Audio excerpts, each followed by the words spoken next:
Avant de commencer, dites-nous en commentaire quelle heure il est et d'où vous nous regardez. Commençons. Reed Holston guidait son attelage de mule fatigué le long de la voie principale de Redstone Crossing avec cette même régularité lente et inébranlable qu'il appliquait à chaque corvée empêchant son ranch de tomber en ruine totale. Son manteau était recouvert de la poussière ocre de la route, sa barbe réclamait une taille qu'il avait négligée depuis des semaines, et ses yeux, délavés par des années de soleil aveuglant et de plissement face à la lumière, avaient pris la teinte grise de l'horizon. Il traversa la ville, dépassant les façades des magasins, les hommes et les chevaux sans ressentir le moindre besoin de s'attarder, car il n'était pas venu ici pour observer les gens, mais pour l'essentiel vital, du sel, du café, de l'huile pour sa lampe, des clous et une nouvelle pierre à aiguiser, l'ancienne s'étant brisée net en deux. Il se répétait intérieurement que c'était tout, une course rapide, sans délai ni détour. La dernière fois qu'il était resté en ville après la tombée du jour, un ivrogne avait évoqué la guerre, les morts et le rôle que Reed avait joué en tant qu'éclaireur de l'Union, et Reed avait cessé de parler avant de partir brusquement, car rien de ce qu'il aurait pu dire n'aurait changé quoi que ce soit au passé. Son épouse était morte depuis 10 ans, enterrée sur une colline derrière la cabane, sous une croix simple et une pierre qu'il avait installée de ses propres mains. Le ranch était à moitié vivant, parfois moins que cela, mais il tenait encore debout, et c'était désormais sa seule mission, le maintenir debout, réparer les clôtures, se nourrir et faire avancer les jours en ligne droite. Il se serait rendu directement au magasin général s'il n'y avait pas eu ce vacarme provenant du vieil enclos à bétail. Des hommes s'y étaient rassemblés, certains riant, d'autres crachant, affichant cette attention vide qui survient lorsqu'il n'y a rien à faire et que la cruauté sert de passe-temps. Reed ne ralentit pas par envie, mais parce que le chemin se rétrécissait à cause de la foule et qu'il entendit les mots en chair, la dernière restante et sans valeur, ce qui fit se crisper légèrement ses mains sur les rênes avant qu'il ne serre le frein et ne descende de son chariot. Il la vit immédiatement, enchaînée à un poteau grossièrement taillé, les poignets rouges et meurtris par le fer. Elle se tenait droite, ni rigide ni affaissée, simplement verticale, le menton à l'horizontale. Ses yeux étaient clairs et fixés sur le vide devant elle, comme si elle avait appris qu'il était plus sûr de regarder à travers les hommes plutôt que de les dévisager. Sa robe en peau de daim était déchirée, ornée de franges qui avaient jadis été placées avec soin, des perles et des plumes pendant encore par endroits, mais l'encolure était si largement déchirée qu'elle exposait le haut de sa poitrine et la courbe de son sein. Il n'y avait aucune tentative de dissimulation, car il n'y avait pas de tissu supplémentaire et la pudeur ne l'avait protégée de rien jusque-là. Sa peau portait la couleur de sa terre natale, un cuivre chauffé par le soleil, et les muscles de ses bras nus et de ses mollets témoignaient d'une vie de labeur et de marche sans jamais se briser. Elle était jeune, peut-être 24 ans, avec de longs cheveux noirs emmêlés, partiellement tressés et partiellement défaits par des jours de vent et de manipulation. Les hommes se moquaient d'elle, ce que Reed voyait au pli de leur bouche et à leur posture négligente, mais elle ne réagissait pas et ne leur donnait rien. Elle n'a pas prononcé un mot, déclara un homme près de Reed sans le regarder, l'annonçant simplement à quiconque écoutait. Cela fait 3 jours, les autres se sont vendus vite, mais pas elle, car elle ne veut ni s'agenouiller ni pleurer, elle reste juste là. Il cracha en ajoutant que les gens disaient qu'elle était maudite ou têtue, voire les deux. La mâchoire de Reed se contracta une fois, mais il ne répondit pas et s'approcha, ses bottes s'enfonçant légèrement dans le sol sec. Les yeux de la femme bougèrent enfin pour se poser sur lui, sans supplique, sans espoir ni amabilité, juste une lecture rapide et précise de sa personne, comme on évalue une menace pour décider de la prochaine action. Il connaissait ce regard pour l'avoir porté après la guerre et certains matins au réveil, devant se rappeler que rien ne le chassait à part ses souvenirs. Il savait qu'il pouvait partir, acheter ses clous et son café, rentrer chez lui et prétendre ne pas l'avoir vu, pour ensuite réparer ses clôtures et huiler sa lanterne en attendant le dimanche pour aller sur la tombe et dire à sa femme que rien n'avait changé. Mais il savait aussi que s'il partait, elle serait encore là au coucher du soleil et qu'un homme avec moins de patience et de retenue aurait compté ses pièces, rendant l'issue certaine et terrible. Reed plongea la main dans son manteau, trouva les billets pliés et quelques pièces qu'il avait comptées 2 fois ce matin-là. Il s'avança vers l'homme qui semblait gérer la transaction et demanda combien, sa voix basse par manque d'usage. L'homme cligna des yeux, surpris à la fois que Reed parlait et que quelqu'un soit intéressé. Il nomma un chiffre qui était inférieur à ce que Reed tenait en main, mais supérieur à la valeur qu'elle avait pour le vendeur après 3 jours sans vente. Reed ne marchanda pas. Il déposa l'argent dans la paume de l'homme. L'homme haussa les épaules, satisfait d'obtenir quelque chose pour rien, et se pencha pour déverrouiller les chaînes en demandant s'il voulait un acte de vente. Non, répondit Reed. Les chaînes tombèrent. Le poids quitta ses poignets, mais elle ne les frotta pas. Elle ne bougea pas jusqu'à ce que Reed se détourne. Alors elle s'avança, car rester là n'était pas plus sûr que de suivre et que chaque choix restant était mauvais, bien que certains fussent pires. Reed ne la toucha pas. Il ne la guida pas. Il ne dit rien. Il retourna au chariot et y monta. Elle grimpa après lui et s'assit sur la planche, ses mains reposant sur ses genoux, les épaules stables. Elle jeta un coup d'œil au manteau qu'il portait, puis détourna le regard. Il remarqua le froid mordant venant du nord et la façon dont sa robe déchirée y résisterait. Il retira son manteau et le lui tendit. Elle le fixa, puis le regarda lui, et finit par le prendre sans l'enfiler, le gardant simplement sur ses jambes. Ils quittèrent Redstone Crossing avec le bruit des bottes et des rires derrière eux, et personne ne les suivit, et l'attelage de mules avança sur la route à un rythme que Reed connaissait par cœur, aucun d'eux ne prononçant un mot pendant des kilomètres. L'esprit de Reed revenait sans cesse à sa terre, à ce qui nécessitait des réparations, à la quantité de fourrage restante, à la charnière cassée de la porte du poulailler, à la façon dont l'hiver arriverait vite cette année si le ciel restait ainsi. Il regarda une fois ses poignets à vif. Il l'observa regarder l'horizon puis ses mains tout en gardant un visage impassible. Il se demanda combien de temps elle avait traversé le monde en gardant ce visage de marbre. Son nom, comme il l'apprendrait plus tard, était Awanada. Elle avait été prise lors d'un raid, traînée sur des kilomètres de broussailles et de rochers, privée de sa langue par des hommes qui riaient quand elle ne répondait pas, et laissée invendue parce que la fierté ne se déplace pas pour le confort d'autrui. Sa mission désormais, si le mot convenait, était de rester en vie sans abandonner ce qui lui restait d'elle-même. Elle ne s'agenouillerait pas. Elle ne mendirait pas. Elle ne dirait pas s'il vous plaît à des hommes qui n'avaient rien à offrir. Survivre sans plier, c'était la ligne directrice dans son esprit, fine mais intacte.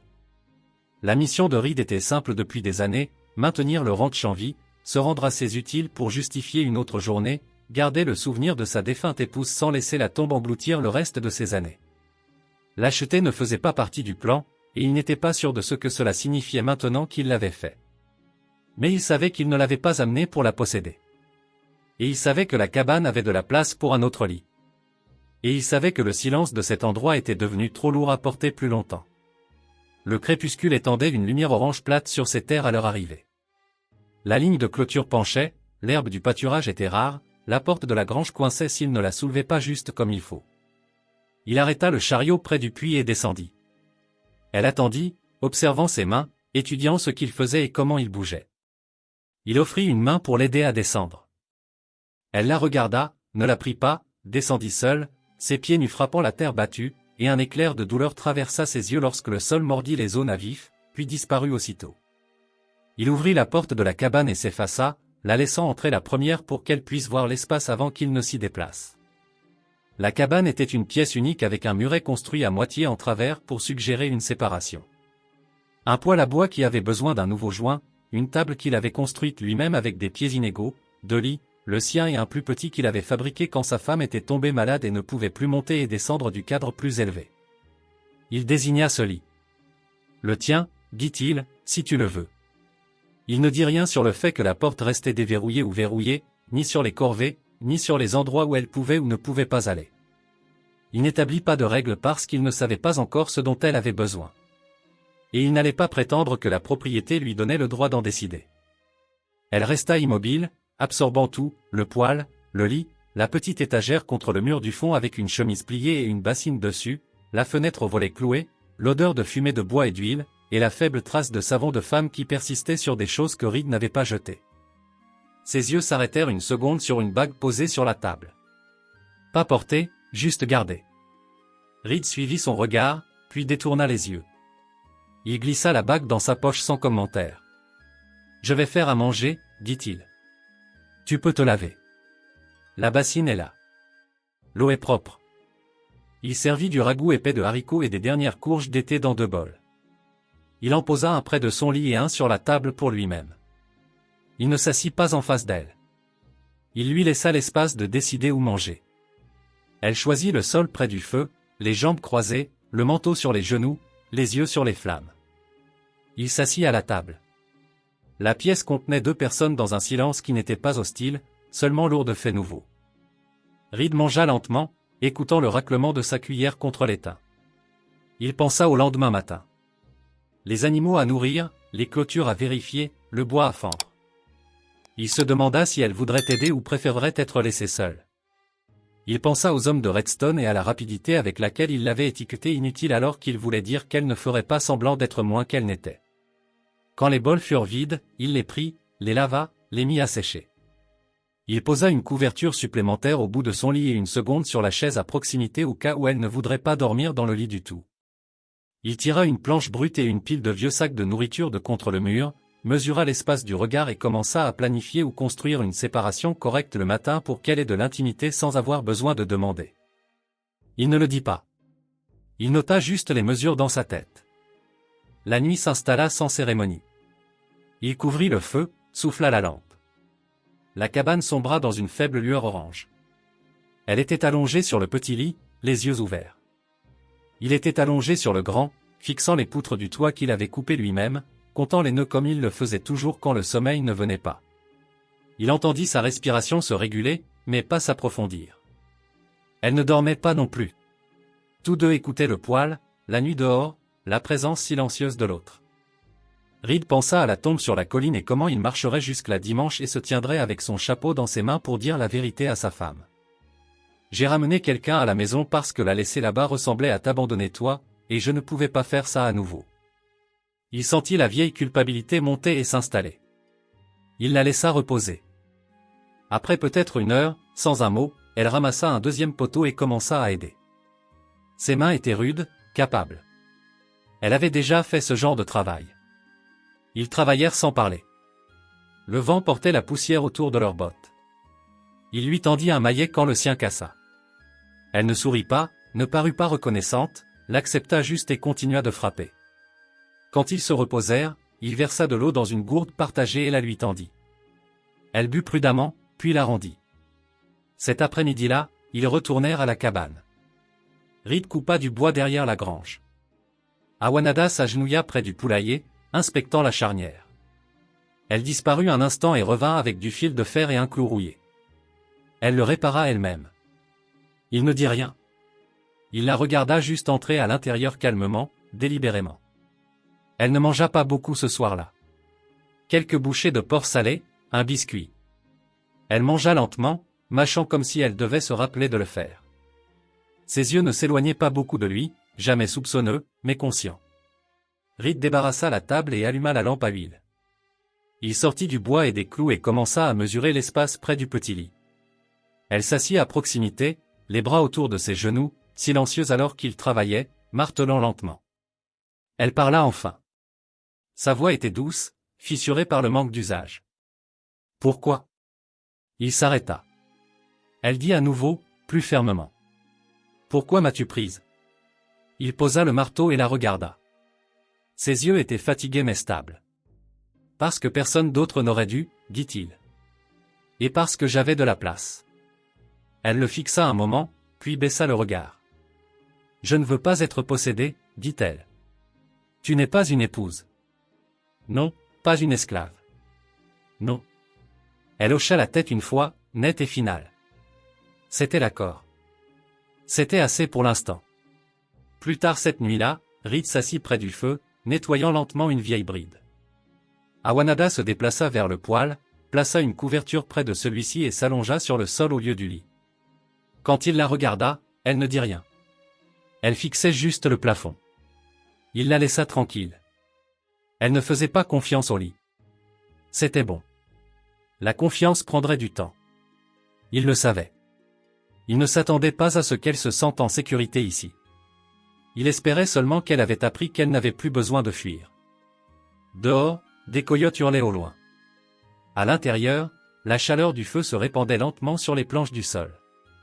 Reed regarda une fois avant de se coucher. Ses yeux étaient toujours ouverts, observant les poutres sombres au-dessus. Elle n'avait pas peur. Pas exactement. Juste alerte. Et elle n'avait pas fui. C'était quelque chose. Demain viendrait. Le suivant aussi. Si elle restait, il construirait la séparation plus haut, réparerait le toit au-dessus de l'appentis, ferait une autre coupe de bois. Si elle partait, il ne l'arrêterait pas. Mais elle n'était pas partie. Et il ne lui avait pas demandé de le faire. C'était là où ils en étaient. Pas une famille, pas des étrangers, quelque chose entre les deux. Pas lié par des mots ou du papier, mais par le fait qu'aucun d'eux n'était parti. Pas encore, et peut-être pas jamais. Le matin vint avec du givre bordant les fenêtres. Le feu était mort en une faible chaleur, mais la cabane gardait encore un peu de la tiédeur d'hier. Reed remua tout comme toujours, glissant hors du lit dans un silence exercé. Quand il jeta un coup d'œil à travers la pièce, il la vit toujours sur le sol à côté du poêle. Elle était recroquevillée sous la couverture, une main glissée sous sa tête, l'autre reposant légèrement sur sa poitrine. Sa respiration était régulière, ses yeux fermés. Il s'habilla et sortit pour commencer les corvées du matin. Une couche de glace s'était formée sur l'abreuvoir, fine mais assez solide pour nécessiter d'être brisée. Il utilisa le talon de sa botte, puis remplit 2 seaux pour les apporter à l'intérieur. Il y avait un rythme au matin, s'occuper des animaux, fendre le petit bois, vérifier que rien n'avait mal tourné pendant la nuit. Et Reed se déplaçait à travers cela avec la même détermination qu'il avait toujours eue. Seulement maintenant, il était conscient de sa présence d'une manière qui tirait légèrement sur chaque pensée. Pas un fardeau, pas une distraction, juste une nouvelle forme dans la vieille vie. Il revint à l'intérieur. Elle était déjà levée, debout près de la fenêtre, les bras croisés, toujours enveloppée dans le manteau qu'il lui avait donné. Elle ne sursauta pas quand il entra, mais son corps se tendit un peu plus, comme si elle ne faisait confiance à aucune pièce pour ne pas se dérober sous elle. Il posa les seaux près de la bassine. « Il y a de l'eau chaude sur le poêle, dit-il, la voix basse. Si tu veux te laver correctement. » Elle ne répondit pas, hocha juste la tête une fois et s'éloigna. Il lui tourna le dos et lui donna de l'espace. Pendant qu'elle se nettoyait lentement, utilisant prudemment l'eau tiède et un morceau de tissu, il s'occupa du poêle, faisant frire le reste de porc salé et moulant des grains de café. Quand elle eut fini, elle remit la bassine à sa place et retourna vers le mur du fond. Il remarqua qu'elle avait nettoyé son visage et ses bras. Ses cheveux étaient humides, brossés en arrière.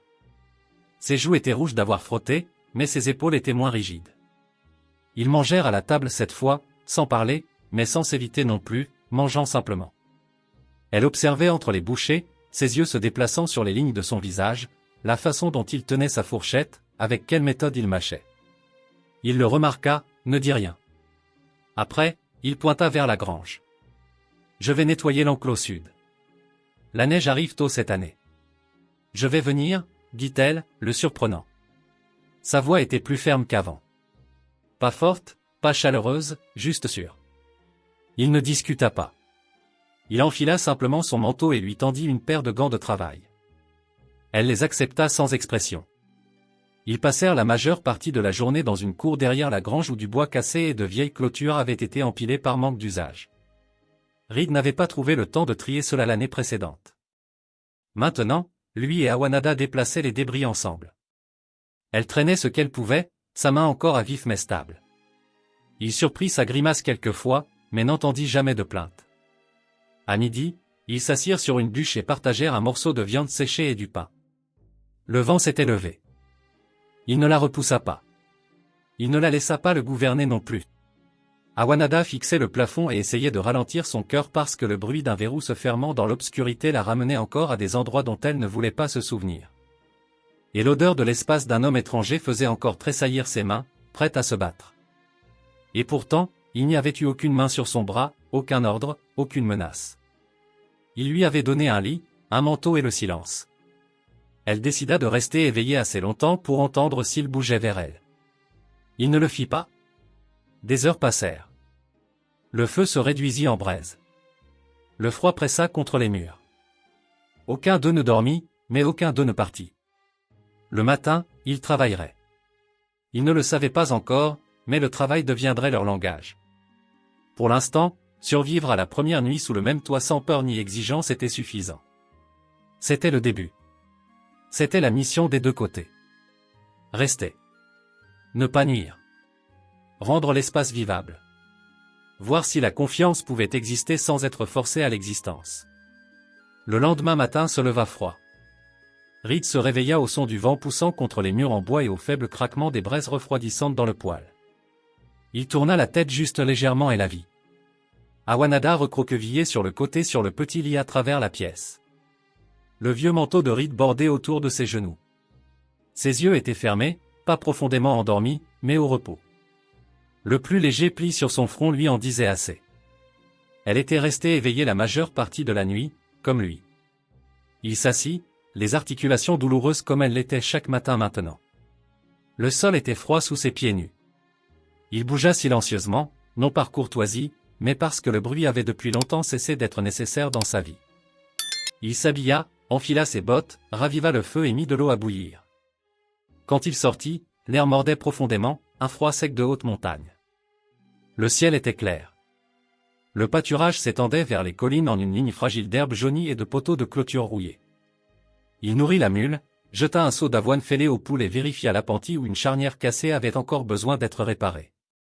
Tout était là où il l'avait laissé, calme, fatigué, ayant besoin de réparation. Mais il y avait une autre série d'empreintes dans la poussière maintenant, plus petite, pieds nus.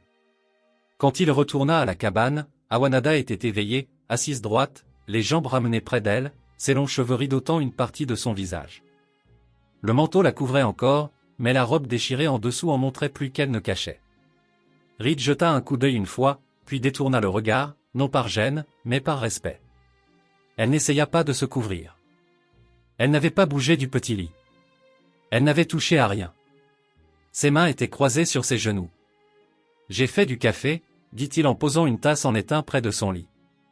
Pas de sucre point. Elle regarda la tasse, mais ne tendit pas la main vers elle. Il n'insista pas. Il s'assit à la table avec la sienne et prit une gorgée, grimaçant légèrement à la chaleur. Il avait besoin de dire quelque chose. Il n'était pas sûr de quoi. Elle n'avait pas parlé depuis la vente aux enchères. Il ne savait même pas si elle parlait anglais. Il doutait que ce soit courant, si tant est qu'elle le parle. Mais il y avait des choses qu'elle avait besoin de savoir, même sans langage. Je vais réparer la ligne de clôture aujourd'hui. Il y a une section tombée après le sentier nord. Après ça, le poulailler a besoin d'une nouvelle charnière. Il y a des outils dehors si tu les connais. Elle ne dit rien. Elle cligna seulement des yeux une fois lentement. Tu peux rester ici si tu veux, ajouta-t-il. Ou venir. Ton choix. Il ne lui dit pas qu'elle était libre. Il ne savait pas si elle le croirait. La liberté était un mot que trop d'hommes utilisaient avant de faire le contraire de ce qu'ils promettaient. Il posa juste les faits, aussi simplement qu'il le pouvait. Elle finit par se lever lentement, étirant ses jambes avec une raideur silencieuse qui disait qu'elle avait l'habitude de rester assise trop longtemps dans une position. Ses pieds nus touchèrent le sol avec hésitation, et Reed nota la rougeur sur ses plantes. Il traversa vers une étagère, sortit une paire de mocassins usés, trop petits pour lui, gardés de l'époque où sa femme avait essayé d'apprendre le travail du cuir, et les posa au bord de son lit. Il pourrait aller, dit-il. Sinon, je les arrangerai. Elle les regarda, puis le regarda. Elle ne le remercia pas, mais elle fit un signe de tête imperceptible. C'était assez. Il sortit, commença à travailler. Au moment où il était à mi-chemin de la ligne de clôture nord, elle était derrière lui, marchant lentement, enveloppée dans le manteau, les mocassins aux pieds, ses cheveux tressés en arrière maintenant. Elle ne demanda pas quoi faire. Elle le regarda travailler, regarda la façon dont il enfonçait le poteau plus profondément, attachait le fil, remettait les poutres de support. Elle tira le manteau plus serré autour de ses épaules. Il étudia le ciel. « As-tu déjà travaillé dans un ranch avant ?» demanda-t-il finalement. Elle fut lente à répondre. « Avant, mon père avait des moutons, pas du bétail, mais je travaillais. » Il hocha la tête. « Je peux le voir. » Elle le regarda, puis regarda ses mains. « Pourquoi vis-tu seul ?» Reed bougea. La question ne piquait pas. Elle venait juste de plus loin qu'il ne s'y attendait. « Ma femme est morte il y a longtemps. » Le visage d'Awanada ne changea pas. Mais ses yeux tombèrent vers la terre. « Tu as eu des enfants ?» « Non. » Elle hocha la tête comme si elle comprenait quelque chose de non dit. Comme si cela expliquait tout. Après un moment, elle dit, « Ils m'ont vendu parce que je n'obéissais pas. Je n'étais pas assez silencieuse. » Il ne répondit pas. Il regarda juste son visage. Il n'y avait pas de larmes dans sa voix, pas de pitié dans le récit. Elle ne cherchait pas de sympathie. Elle disait juste ce qui devait être dit pour que cela ne pourrisse pas en elle. Il dit, « Tu n'as pas besoin d'être silencieuse ici. » Elle le regarda à nouveau longuement et durement. « Même si je parle contre toi ?» demanda-t-elle. Il rencontra son regard uniformément. « Tu peux dire ce dont tu as besoin. » Cette nuit-là, elle dormit sur le petit lit au lieu du sol. Il remarqua, quand il se leva pour couvrir le feu avant de se coucher, qu'elle avait tiré les couvertures serrées contre sa poitrine. Son bras replié sous sa joue. Elle semblait plus en paix qu'elle ne l'avait été aucune nuit précédente. Il ne le mentionna pas le lendemain matin. Il n'en parla pas du tout, mais il laissa une chemise pliée près de son lit. Du coton doux, quelque chose que sa femme avait cousu une fois pour elle-même, mais jamais porté. Awanada la ramassa, la tint contre sa poitrine, puis la posa de côté. Ce jour-là, elle l'aida à réparer l'enclos des poules. Elle ramassa les œufs. Elle balaya la cabane quand il alla au pâturage. Plus tard, alors que le crépuscule arrivait, elle se tenait au seuil de la cabane, fixant les collines de l'ouest. Il arriva derrière elle doucement. « Tu cherches quelque chose ?» demanda-t-il. Elle répondit sans se retourner. « Parfois je pense que je vais voir quelqu'un. Ma sœur peut-être, ou un éclaireur. Quelque chose d'avant, mais ça ne vient jamais. » Il hocha la tête. Je regardais aussi. Chaque dimanche. Elle se tourna alors, les sourcils légèrement froncés pour lui. Il ne répondit pas à voix haute, hocha juste la tête. Ils restèrent là dans l'embrasure de la porte ensemble alors que le soleil plongeait bas. Côte à côte, sans se toucher, ne parlant plus. Mais quelque chose avait changé. Ils n'étaient plus deux étrangers sous le même toit. Ils étaient deux personnes commençant à partager une vie. Inégale, silencieuse, mais réelle. En ville, il l'avait appelée invendable. Ici, elle apprenait à être vue. Et lui, Riddleston, l'homme qui n'avait pas prononcé plus de 5 mots par jour pendant 10 ans, apprenait que rester ne devait pas signifier rester enterré dans le passé. Les jours suivants se déroulèrent sans incident, mais quelque chose avait changé entre eux, aussi subtil que ce fût. Le silence était toujours là, mais il s'était adouci. Awanada ne lui tournait plus le dos quand elle se déplaçait dans la cabane. Elle ne tressaillait plus quand il rentrait de la cour. Reed remarqua comment elle commençait à ranger sans qu'on le lui demande, empilant le bois de chauffage, balayant les coins, brossant le pelage de la mule après qu'il soit rentré des champs. Elle n'agissait pas comme une invitée ou une servante. Elle bougeait simplement comme quelqu'un qui avait décidé pour l'instant de rester. La chemise qu'il avait laissée près de son lit était portée maintenant, lâchement sur la robe déchirée. Les manches étaient trop longues, et le tissu pendait bas sur ses courbes, mais elle ne semblait pas s'en soucier. Cela la couvrait plus qu'avant, bien que sa robe en peau de daim dépassât encore par en dessous. Usée, effilochée, surtout à l'encolure. La déchirure à travers sa poitrine n'avait pas été réparée. Quand elle se penchait en avant, le tissu s'écartait légèrement, exposant la courbe chaude de son sein.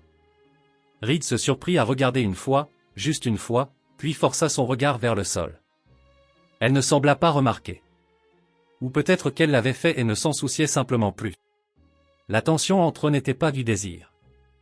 C'était quelque chose de plus lent, de plus lourd. Cela venait du partage de l'espace sans force, de la survie ensemble dans le silence. Le jeudi, elle le suivit jusqu'au champ éloigné où la clôture avait besoin d'être réparée. Le soleil était dur ce jour-là, et elle travaillait avec les manches relevées, la sueur traçant le long de sa gorge. Il lui offrit de l'eau. Elle but sans hésitation. Puis ils continuèrent à travailler. Au milieu de l'après-midi, elle demanda quelque chose qui le prit au dépourvu. Qu'est-il arrivé à elle? Sa voix était calme mais claire. Ta femme. Reed ne répondit pas tout de suite. Il continua d'attacher le fil au poteau, puis s'appuya contre la clôture et essuya son front. La fièvre, dit-il finalement. Tombée malade un printemps. N'a pas guéri. Elle a tenu 6 jours. Je l'ai enterrée derrière la cabane. La chemise bâillait légèrement à la poitrine maintenant que les boutons étaient usés. La chaleur du feu avait fait rosir faiblement sa peau, et la courbe de son décolleté était visible à la lumière de la lampe. Reed le remarqua, mais pas avec faim. C'était quelque chose de plus proche du chagrin, comme regarder quelque chose qui méritait mieux que ce qu'on lui avait jamais donné. Je n'ai jamais demandé où tu as appris à réparer les clôtures, dit-il soudainement. Awanada leva les yeux. Mon grand-père m'a appris. Il disait, si tu peux réparer une clôture, tu peux garder n'importe quoi en vie. Le bétail, les gens. Reed hocha la tête, puis but une gorgée de sa tasse. Après un moment, elle demanda, pourquoi ne vas-tu jamais en ville? Même pas pour l'église. Il haussa légèrement les épaules. Il n'y a rien là-bas pour moi. La ville ne change pas. Moi si. Elle inclina la tête. Les gens parlent de toi. Je sais. Ils disent que tu es devenu fou après la guerre. Il posa la tasse. Je suis revenu avec moins que ce avec quoi j'étais parti. Ce n'est pas de la folie. C'est des mathématiques. Awanada ne sourit pas, mais elle comprit. Elle se rapprocha du feu. La lampe vacillait bas. Elle était assise près de ses pieds maintenant, ses jambes repliées sous elle, une main sur le sol, se stabilisant. Je pensais que le silence était une punition, dit-elle doucement. Après avoir été prise. Il ne me parlait pas sauf pour commander. J'ai arrêté de parler aussi. C'était plus facile. Reed la regarda, sa voix basse. Ici, le silence n'est pas une punition. C'est la paix. Elle le regarda longuement, puis hocha la tête lentement. Cette nuit-là, elle se tenait devant le poêle, attendant que les braises se tassent. Reed était assis derrière elle, frottant ses paumes l'une contre l'autre à cause du froid. Elle se tourna vers lui, fit un pas plus près, puis un autre. Il ne bougea pas, la regarda juste. Elle tendit la main, plaça une main sur sa poitrine, plate et chaude, juste à l'endroit où vivait son battement de cœur. Ses yeux ne demandaient rien. Il regardait juste. La voix de Reed était à peine au-dessus d'un murmure. « Es-tu sûr ?» Elle hocha la tête. « Je suis resté. » Et avec cela, elle se pencha, pressant ses lèvres doucement contre les siennes. Ce ne fut pas long. Ce n'était pas brûlant, juste réel, présent, un choix. Reed ne la tira pas plus près. Il ne mena pas. Il la laissa tout décider. Elle se recula après un moment et s'éloigna vers le petit lit. Elle ne dit pas bonne nuit. Il resta assis là longtemps après que le feu se fut calmé, la poitrine serrée. Pas de désir, mais de quelque chose de plus lourd. Le sentiment que pour la première fois depuis des années, il pourrait ne plus être seul, et qu'elle pourrait enfin ressentir la même chose. Au matin, la neige recouvrait tout ce qui était en vue. Mais à l'intérieur de la cabane, quelque chose s'était réchauffé, et aucun d'eux ne le nommerait. Pas encore, mais tous deux avaient cessé de regarder la porte. Dès la deuxième semaine de neige, la route vers Redstone était glacée et impraticable. Le ranch devint son propre monde, blanc, immobile et scellé. Reed gardait le feu allumé toute la journée, transportant et coupant du bois 2 fois par jour. Awanada balayait, faisait bouillir du bouillon, rapiéçait des couvertures déchirées et réparait des lanières de cuir près de la fenêtre pendant que la tempête dehors hurlait comme une voix, essayant de les rappeler à une vie qui ne manquait à aucun d'eux. À l'intérieur, ils se déplaçaient l'un autour de l'autre sans la vieille raideur. Ils ne parlaient pas beaucoup, mais quand ils le faisaient, les mots venaient plus facilement. Reed ne l'interrogeait pas sur les hommes qu'il avait pris. Awanada ne demandait pas ce que Reed avait fait pendant la guerre. Il partageait tout sauf la douleur qui était venue avant parce que cela n'avait pas besoin d'explication. Elle dormait toujours dans le petit lit, mais chaque nuit elle le plaçait plus près du feu et plus près de son propre lit. Elle ne disait pas pourquoi. Il ne demandait pas, mais quand le feu crépitait bas la nuit et que sa main pendait sur le bord, elle ne la retirait plus si la main de Reed frôlait la sienne. Un soir, la lampe brûlait bas et la neige tombait épaisse dehors. Reed était à la table en train d'aiguiser son couteau. Awanada était assise en face de lui, passant ses doigts sur une ligne de vieux tissu en coton qu'elle avait récupéré. Sa chemise pendait lâchement, exposant la courbe de sa poitrine à travers la robe déchirée en dessous. Il ne détourna pas le regard cette fois, et elle ne se cacha pas. Sa voix brisa le silence. « Était-elle belle ? Ta femme. » Reed cligna des yeux une fois. « Oui, mais pas comme les gens l'entendent quand ils disent ça. » Awanada inclina la tête, attendant. Elle était calme, forte, n'avait besoin de rien de personne, mais elle restait quand même. Awanada regarda la table. « Tu penses encore à elle ? » « Chaque dimanche, dit-il, mais dernièrement moins comme si je m'accrochais, plus comme si je la laissais se reposer. » Une longue pause suivit. Elle se leva, se déplaça vers le feu et s'agenouilla pour l'alimenter. Sa chemise s'ouvrit légèrement avec le mouvement. Quand elle se retourna, ses yeux restèrent sur lui plus longtemps que d'habitude. « J'ai réfléchi, dit-elle. Si je demandais à rester, pas juste pour l'hiver, mais plus longtemps, que dirais-tu ? » Reed posa le couteau. « Je dirais que tu le es déjà. » Cette réponse sembla régler quelque chose entre eux. Elle ne parla plus. Elle traversa simplement la pièce et s'assit à côté de lui, pas en face de lui. Elle posa sa main sur sa jambe, les doigts légers, incertains. Il la couvrit avec la sienne. Cette nuit-là, ils ne dirent pas bonne nuit. Quand la lampe fut baissée et que le feu rougeoyait bas, elle s'avança vers son lit. Pas de mots, juste sa main reposant contre sa poitrine à nouveau, cette fois avec plus de certitude. Il s'assit, rencontra ses yeux. « Tu ne me dois rien, dit-il doucement. » Elle secoua la tête une fois. « Je sais. » Il se décala, tira la couverture, et elle glissa à côté de lui prudemment, lentement. Sa peau était chaude, douce contre la laine rugueuse. Ils restèrent là épaule contre épaule, silencieux pendant un long moment. Aucun ne bougea. Puis elle se tourna vers lui, plaça sa main sur sa mâchoire et l'embrassa plus longuement cette fois. Il l'embrassa en retour avec précaution, comme on touche quelque chose à moitié brisé qui a été réparé trop de fois. Leurs corps se pressèrent l'un contre l'autre sous la couverture, proches mais sans hâte. Elle laissa sa main bouger vers sa poitrine et il laissa la sienne dériver vers sa taille. Leur respiration s'approfondit quand il toucha sa clavicule et traça vers le bas. Il fit une pause, lui laissant l'espace de dire non. Elle ne le fit pas. Ce qui suivit ne fut ni précipité ni désespéré. C'était lent, régulier, calme. Awanada bougea la première, laissant sa chemise tomber, laissant ses mains trouver la chaleur en dessous, ses courbes contre sa poitrine, son souffle dans son oreille, ses mains fermes, mais prudentes, stables comme tout ce qu'il avait jamais construit. Awanada regarda vers la lisière des arbres. Pas d'enfant. Non, pas de famille. Aucun qui soit resté. Elle hocha la tête lentement comme si cela avait du sens. Pareil. Ils se tinrent dans le champ, le vent bruissant l'herbe autour d'eux, le soleil descendant plus bas dans le ciel. Reed demanda, « Ta tribu ? Ils pensent que tu es morte ?» Elle ne répondit pas pendant un long moment. « Alors peut-être, ou ils souhaitent que je le sois. J'étais censé épouser quelqu'un. J'ai refusé. Ils ont dit que je déshonorais mon père. Après le raid, personne n'est venu chercher. » C'était tout ce qu'elle dit. C'était assez. Quand ils retournèrent à la cabane ce soir-là, Awanada se lava à la bassine pendant que Reed allumait la lampe et remuait le ragoût.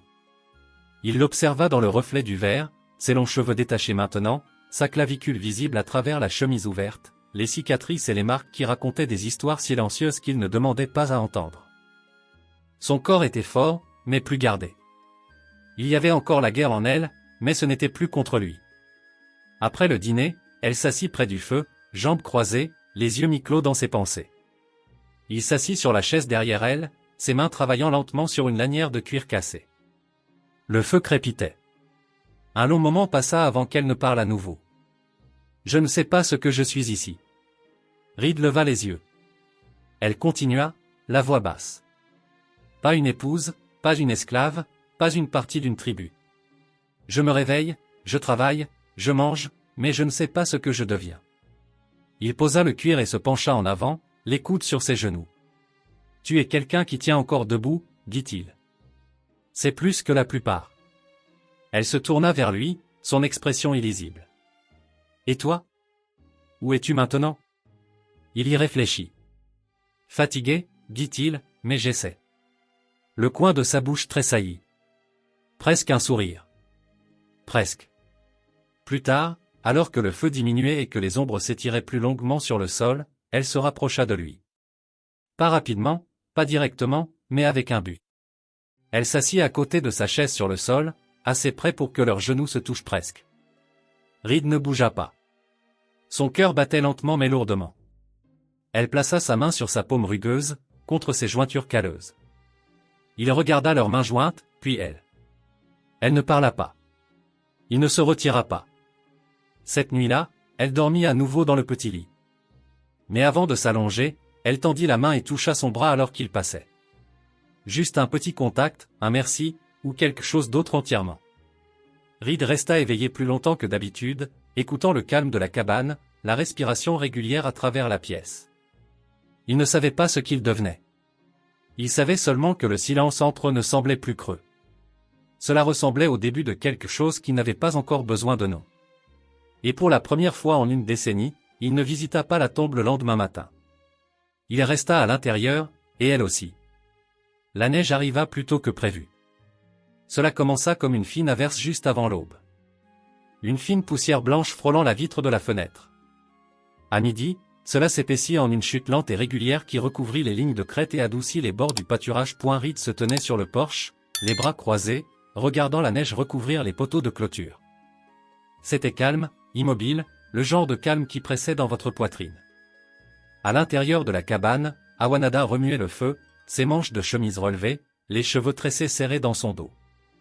Elle bougeait différemment maintenant, toujours alerte, toujours sur ses gardes, mais pas comme si elle attendait que quelque chose se brise. Elle bougeait comme si elle vivait là. Reed entra, tapant la neige de ses bottes. Elle lui tendit une tasse de bouillon chaud sans un mot. Il hocha la tête, reconnaissant. Leur routine s'était installée dans quelque chose proche d'un rythme.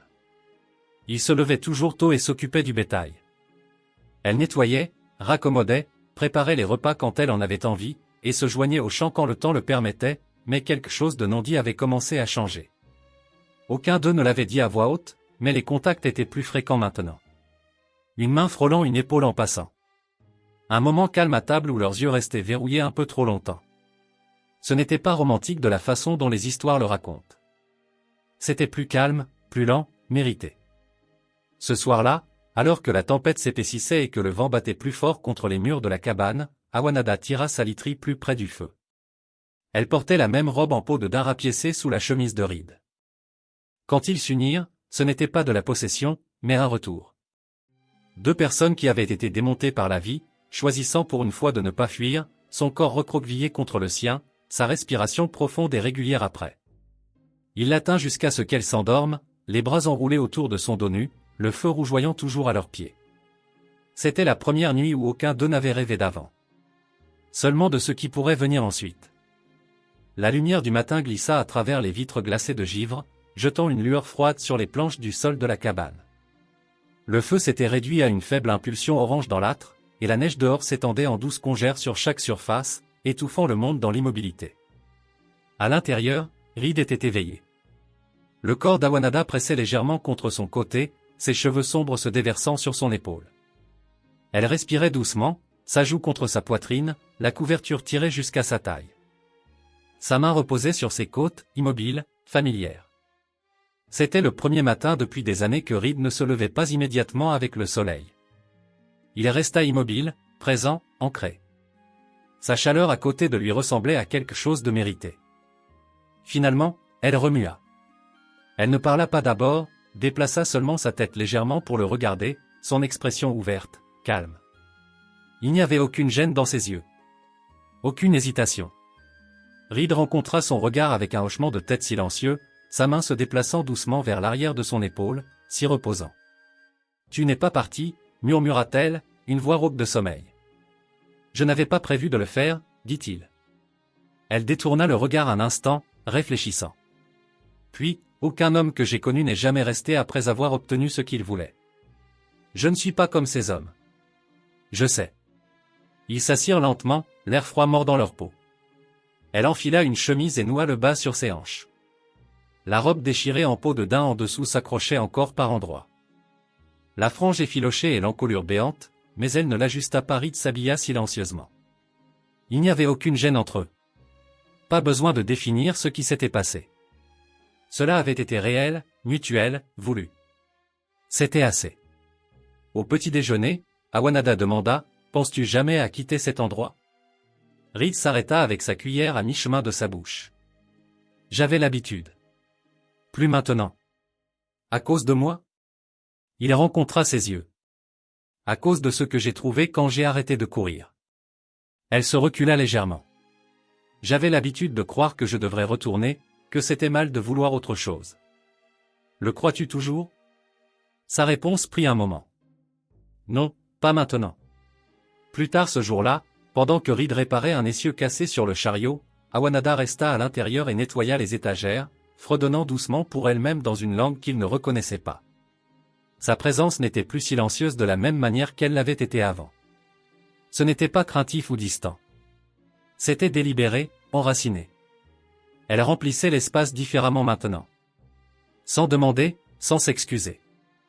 Reed entra et s'arrêta dans l'embrasure de la porte, la regardant se tenir sur la pointe des pieds pour atteindre l'étagère supérieure. La chemise tirait serrée sur son dos.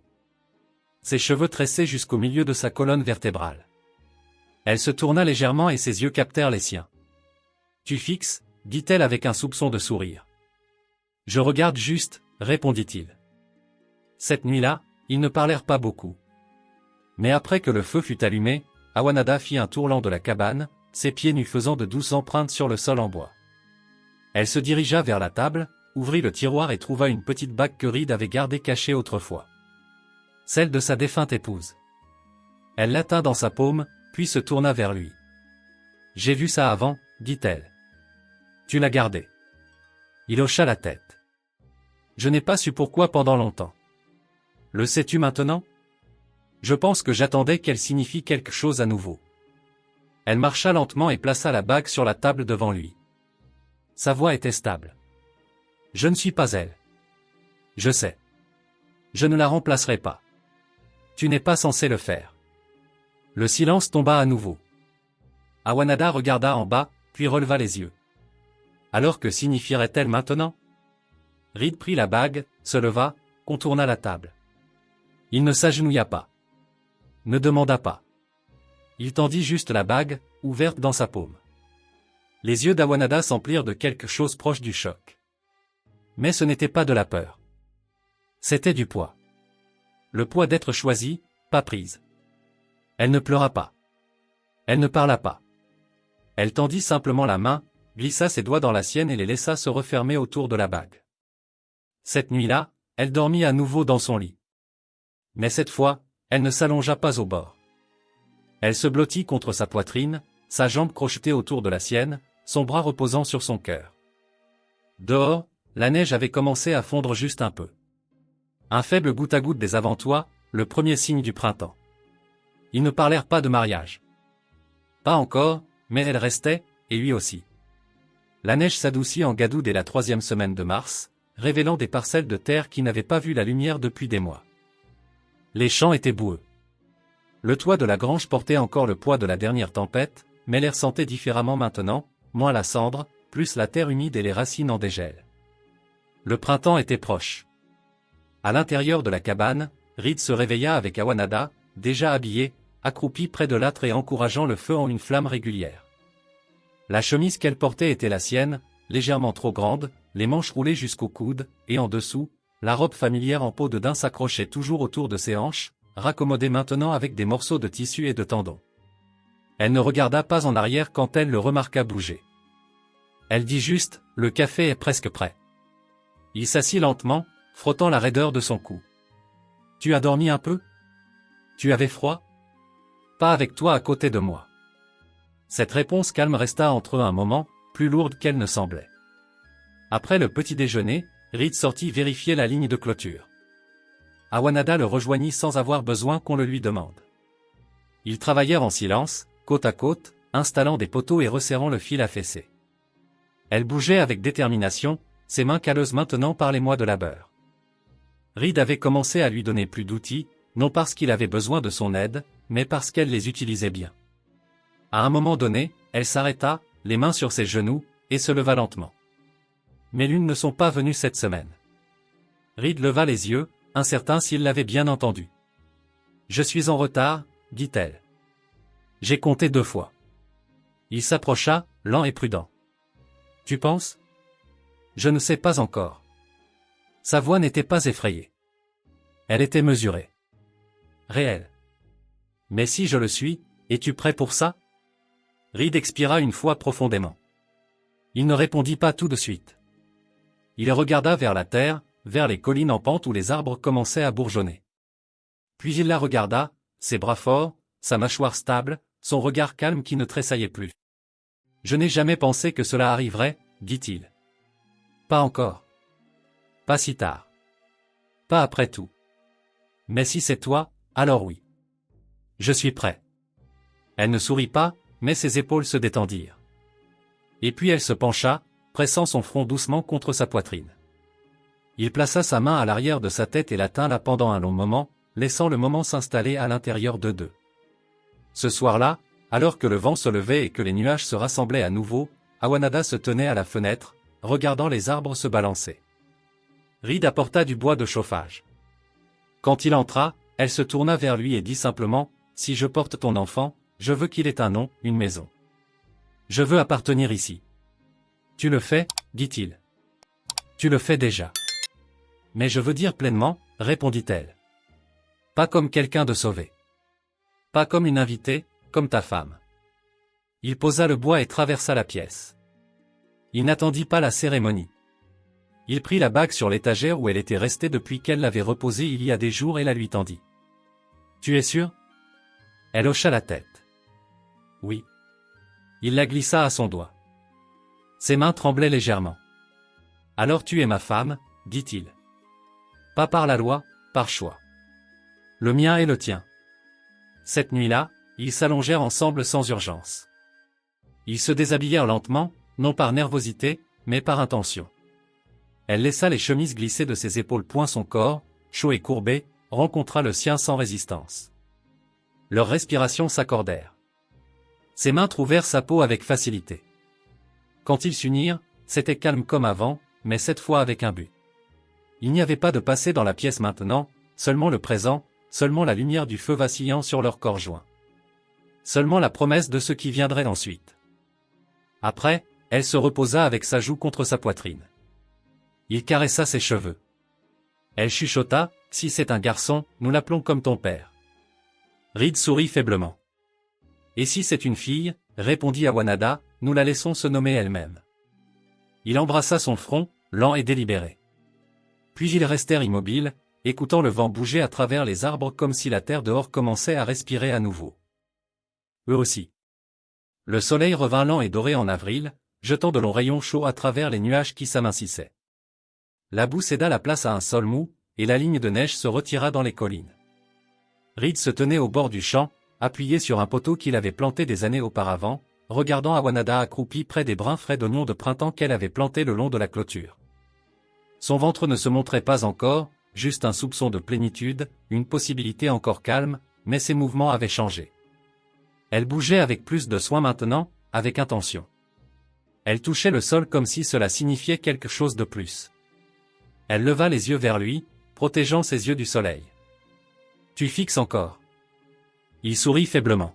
« Je sais. » Il n'était pas retourné à Redstone Crossing depuis l'hiver. Il n'y avait pas besoin. Le ranch avait ce dont il avait besoin, et ce qu'il n'avait pas, ils apprenaient à vivre sans. Awanada avait raccommodé sa propre robe avec soin, pièce par pièce, rapiéçant l'encolure et les coutures avec du violin que Reed lui avait offert. Elle pendait encore bas sur sa poitrine, serrée contre sa silhouette pleine, mais ne semblait plus déchirée ou oubliée. Elle lui ressemblait. La cabane avait changé, aussi. Une deuxième étagère avait été montée près de la table, la sienne pour ses affaires. Un berceau, à moitié sculpté et inachevé, trônait près de l'âtre. Une séparation divisait maintenant l'extrémité éloignée de la pièce où elle avait dormi séparément autrefois. Elle n'était plus nécessaire, mais ils la laissèrent là par respect pour ce qui fut autrefois. Reed visitait toujours la tombe derrière la cabane, mais pas chaque dimanche maintenant. Pas par culpabilité. Il y allait quand cela semblait juste. Awanada l'avait rejoint une fois. Elle ne parla pas au bord de la tombe, s'agenouilla juste à côté de lui et déposa une seule pierre blanche. C'était tout. Je pense, dit-elle un matin en se lavant les mains dans la bassine, que quand le bébé viendra, nous devrions enterrer la vieille bague là-bas. Reed s'arrêta, séchant ses mains sur un chiffon.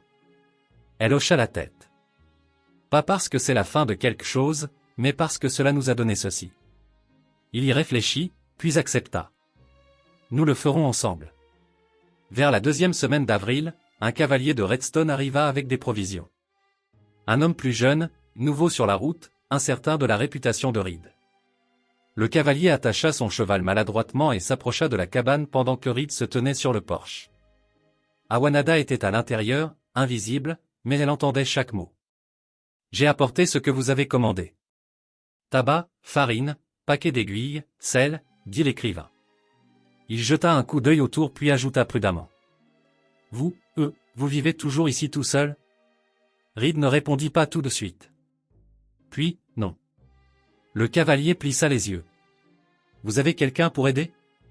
Reed s'avança légèrement. « J'ai une femme. » Le cavalier parut surpris.